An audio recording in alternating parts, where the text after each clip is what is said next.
Carbohydrate, এর একটা নাম হচ্ছে শর্করা, বা আমরা এটাকে বলতে পারি স্যাকার। মজার বিষয় হচ্ছে কার্বোহাইড্রেট মানে কি, দেখেন তো এখানে কার্বো মানে বোঝাচ্ছে কি কার্বন, আর এটা কি হাইড্রেট, তো আমরা এটাকে হাইড্রো বলি। হাইড্রো মানে কি পানি,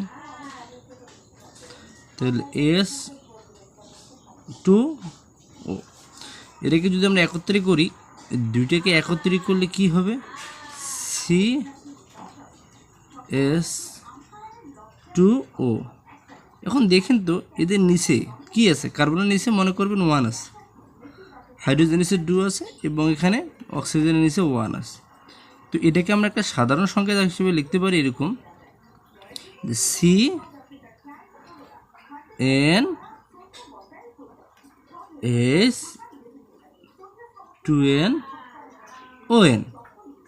এটা আমরা যেটা পেলাম এটা হচ্ছে কার্বোহাইড্রেটের সাধারণ সংকেত। তাহলে আপনি কি করতে পারবেন, প্রত্যেকটা শর্করাকে আপনি বের করতে পারবেন। কীরকম, যদি আপনার কার্বনের মান 5 হয়, তাহলে 5 কার্বন বিশিষ্ট শর্করা, 5 কার্বন বিশিষ্ট শর্করা হবে কত, C5H10O5, 5 কার্বন বিশিষ্ট শর্করা। এটার নাম কি, 5 কার্বন হলে হবে পেন্টোজ,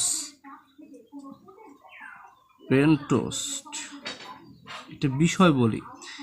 এবার যদি 6 কার্বন বিশিষ্ট হয় তাহলে সেটা হবে কত, C6H12O6, এটার নাম কি গ্লুকোজ।